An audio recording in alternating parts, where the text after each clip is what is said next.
அஸ்ஸலாமு அலைக்கும் வரஹ்மத்துல்லாஹி வபரகாத்துஹு. மை மக்களே, நான் இன்றைக்கு இந்த வீடியோ போடுற காரணம், ஜம்மியாவில் இருக்கக்கூடிய கண்ணியமான ஆலிம்கள், நாங்கள் ஜம்மியாவை கண்ணியப்படுத்துகிறோம். அந்த ஜம்மியாவில் இருக்கக்கூடிய ஜமியத்துல் உலமா என்ற ஸ்ரீலங்காவில் இருக்கக்கூடிய ஹோல்சேலம் ஜமியத்துல் உலமா இருக்கக்கூடிய கண்ணியமான ஆலிம்கள், தலைவர் ரிஸ்வி முஃப்தி ஹசரத், அதே போல் அவர்களோடு இருக்கக்கூடிய அந்த கண்ணியமான ஆலிம்கள் கிட்ட சொல்கிறோம்.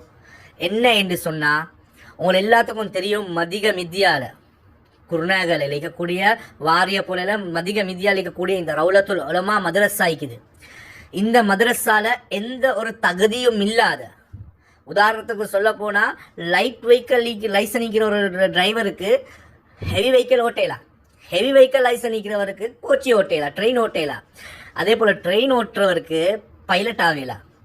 பைலட் ஆகுறதாக இருந்தால் அவர் என்ன செய்யணும்? அவர் அந்த படிப்பை கற்றுக்கொள்ளணும். அவர் அந்த கல்வியை கற்றுக்கொண்டு தான் அதுக்கு பின்னால் அவர் ட்ரைனிங் எடுத்து அவர் பைலட் ஆவார். அதே மாதிரி தான் எந்த ஒரு தகுதியும் இல்லாத, குர்ஆனை மஹ்ரஜோட ஓத தெரியாதவன் மதரசா மாணவர்களுக்கு தர்பியத் செஞ்சு கொண்டிருக்கிறான். அவன் அந்த மதரசா மாணவர்களை வழிகேட்டில் கொண்டு போயிட்டு கொண்டிருக்கிறான். அவன் அந்த மதரசா மாணவர்களுக்கு தவறான விடயங்களை சொல்லிக் கொடுக்கிறான். அந்த மதரசா மாணவர்களை காட்டி காட்டி பொழப்பு நடத்தி கொண்டிருக்கிறான். ஆனாலும் இதை பார்த்து இந்த ஜமியத்துல் உலமா என்ன செய்யறாங்க? இந்த ஜமியத்துல் உலமா ஸ்ரீலங்காலை ஹோல்சேலம் ஜமியத்துல் உலமா ஐக்கியது என்னத்துக்கு? புறப்பாக்குறதுக்கு மட்டுமா? இல்லாட்டி அந்த ஜமியத்துல் உலமா ஐக்கியது ஹலால் சர்டிஃபிகேட் கொடுக்க மட்டுமா? எங்கட முஸ்லிம்களுக்கு எவ்வளவு பிரச்சனை நடந்து கொண்டிருக்குது உங்களை எல்லாத்துக்கும் தெரியும். எங்கட முஸ்லிம்கள், எங்கட நாட்டில் வாழக்கூடிய முஸ்லிம்கள், இலங்கையில் வாழக்கூடிய முஸ்லிம்கள் எவ்வாறு கஷ்டத்தில் வாழ்ந்து கொண்டிருக்கிறாங்க, எவ்வளோ பேச்சுகளை கேட்டுக்கொண்டிருக்கிறோம். உங்களுக்கு தெரியும், 2019 ஈஸ்டர் அட்டாக், அந்த ஈஸ்டர் அட்டாக்கில் நாங்கள் முஸ்லிம்கள் எவ்வளோ பாதிக்கப்பட்டோம் என்றது கூட எங்கள் எல்லோருக்கும் தெரியும். இந்த மதரசாக்களை மூட சொல்லி அவங்க எல்லாம் ஆர்ப்பாட்டம் செஞ்சாங்க. ஆனாலும் அல்லாஹுடைய உதவியில், அல்லாஹுடைய இல்மை கற்றுக்கொள்ளக்கூடிய இடங்கள் அல்லாஹ் ஒரு நாள் மூட மாட்டான். ஆனால் ஜமியத்துல் உலமாக்கு ஒரு கடமை இருக்குது. இந்த மாதிரி ரவுலத்துல் உலமா போல மதரசாக்கள், இந்த ஆசிஃப் அஸ்லம் போல நயவஞ்சகர்கள், அவர்களுடைய சுய தேவைக்காக வேண்டி, அவர்களுக்கு சம்பாத்தியம் தேவைன்றதுக்காக வேண்டி இந்த மதரசாக்களை வைத்து பொழப்பு நடத்தி கொண்டிருக்கக்கூடியவர்களுக்கு முற்றுப்புள்ளி வைக்கிறது இந்த ஜமியாவுடைய கடமை. நாங்கள் ரிஸ்வி முஃப்தி ஹசரத்தை பார்த்து கேட்குறோம், ஹசரத், நீங்கள் புறப்பாக்க மட்டும் இல்லை, நீங்கள் கட்டாயம் உங்களுடைய பொறுப்பு, இலங்கையில் வாழக்கூடிய முஸ்லிம்களுடைய தலைவர்கள் நீங்கள் எந்த மதுஹபாகவும் இருங்க, நீங்கள் தப்லீக் ஜமாத்தா இருங்க, நீங்கள் தௌஹீத் ஜமாத்தா இருங்க, நீங்கள் தப்லீக் தரிகாவா இருங்க, நீங்கள் ஜமாத்துல் இஸ்லாமாக இருங்க, நீங்கள் வேண்டிய ஒரு கொள்கையை வாழுங்க. ஆனால் நாங்கள் எல்லோரும் ஒரே லேபிளுக்கு கீழே அழைக்கிறோம், முஸ்லீம்கள்.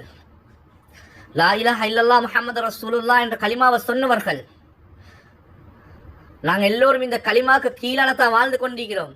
அல்லாஹ்வை எங்களோட ரப்பை ஏற்றுக்கொண்டு ரசூலுல்லாஹி ஸல்லல்லாஹு அலைஹி வஸல்லம் வழிகாட்டியாக நாங்கள் ஏற்றுக்கொண்டிருக்கிறோம். இப்படி வாழக்கூடிய மக்களுக்கு நீங்கள் எல்லோரும் தான் இந்த உலமாக்கள், எந்த கொள்கையிலிருக்கிற உலமாக்களும் நீங்கள் எங்களுடைய தலைவர்கள். உங்களுக்கு கருத்து வேறுபாடு இருக்கலாம், ஆனால் இந்த முஸ்லிம்களுக்கு எந்த ஒரு பிரச்சனைகள், இந்த எதிர்காலத்துடைய உலமாக்களுக்கு எந்த ஒரு பிரச்சனையும் வந்துடக்கூடாது, மதரசாக்களுக்கு எந்த ஒரு பிரச்சனையும் வந்துடக்கூடாது.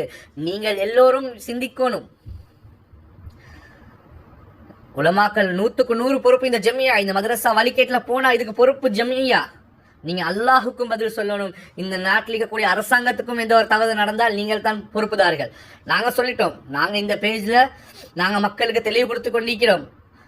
அவனுக்கு பணம் போட வேணாம், அவன் இப்படியா கொந்தவன், அவன் இப்படியான வேலை செய்யக்கூடியவன். எனவே ஜமியத்துல் உலமா இருக்கக்கூடிய உலமாக்களே, கண்ணியமானவர்களே, நீங்க அனைவரும் இதுக்கு ஒரு ஆக்ஷன் எடுங்க. இதுக்கு நீங்க ஆக்ஷன் எடுக்கலன்னு சொன்னா நாங்க இன்னொரு வீடியோ போடுவோம், அரசாங்கத்துக்கு போட்டு சொல்லுவோம், நீங்கள் என்ன சரி அந்த மதரசால ஒரு பிரச்சனை வந்தா ஜமியத்துல் உலமா தான் பொறுப்புதார்கள். அவர்களுக்கு நாங்கள் ஏற்கனவே வீடியோ போட்டு சொல்லிக்கிறோம். இப்படியான வேலைகள் இந்த மதரசால நடந்து கொண்டிருக்கி பிள்ளைகளை காட்டி பிச்சை எடுத்து கொண்டிருக்கிறான். அந்த அநாத மாணவர்களை காட்டி காட்டி சம்பாரிச்சு கொண்டிருக்கிறான். அந்த மாணவர்களுக்கு காட்டி காட்டி மக்கள் கிட்ட இன்னும் பணம் பெற்றுக் கொண்டிருக்கிறான். அந்த மதரசா வழிகேட்டில் போகுது, அந்த மதரசாவுடைய நிர்வாகம் சரியில்லை, அந்த மதரசாவுடைய நிர்வாகம் மாற்றப்படணும் என்று சொல்லியிருக்கிறோம். எல்லாத்தையும் நாங்கள் ஆதாரப்பூர்வமாக வைத்து தாய்க்கிறோம். ஜமீயத் உலமா இருக்கக்கூடிய ரிஸ்வி முஃப்தி ஹசரத் அவர்களே, நாங்கள் உங்களை கண்ணியமாக பார்க்கிறோம். நீங்கள் அல்லாஹ்வுடைய கலாமை கற்றுக்கொண்டவர், நீங்கள் இஃப்தா முடிச்ச ஒரு முஃப்தி, கட்டாயம் நீங்கள் தலைவராக இருக்கிறீங்க. உங்களோட இந்த ஜமீயத் உலமா போர்டில் நீங்கள் பேசி இந்த மதரசாக்கு எடுக்கக்கூடிய ஆக்ஷனை எடுங்க. இல்லாட்டி இந்த ஒரு மதரசானால முழு மதரசாக்களும் பூட்டப்படும். இவன் இந்த மதரசா வழிகேட்டில் கூட போறான். அந்த மதரசா அளிக்கக்கூடிய ஒரு மாணவர் தவறு செஞ்சு என்ன சரி நடந்தா ஒரு மதரசா இல்ல, எல்லா மதரசாக்களுக்கும் கெட்ட பெயர் வரும். எனவே மக்களே, உங்களுக்கும் சொல்கிறேன், ஜம்மியாக்கு இருக்கிற கடமை போல எங்களுக்கும் இருக்குது. இவனை போல கல்லனுக்கு நாங்க ஒரு நாளும் நாங்கள் கொடுக்கக்கூடாது. ஏன்னா அந்த மதரசா அப்பாவி மாணவர்கள், ஏழை மாணவர்களை காட்டி பிச்சை எடுத்து கொண்டிருக்கிறான். அந்த மதரசா மாணவர்களுக்கு போனை கொடுத்து நாசமாக்கி வச்சுக்கிறான். எனவே மக்களே, எனவே ஜமீயத்துல் உலமா கண்ணியமான ஹசரத் அவர்களே, கட்டாயம் நீங்கள் எல்லோரும் சேர்ந்து நல்ல ஒரு முடிவு எடுப்பேன்னு நான் நினைக்கிறேன். அஸ்ஸலாமு அலைக்கும் வரஹ்மத்துல்லாஹி வபரகாத்துஹு.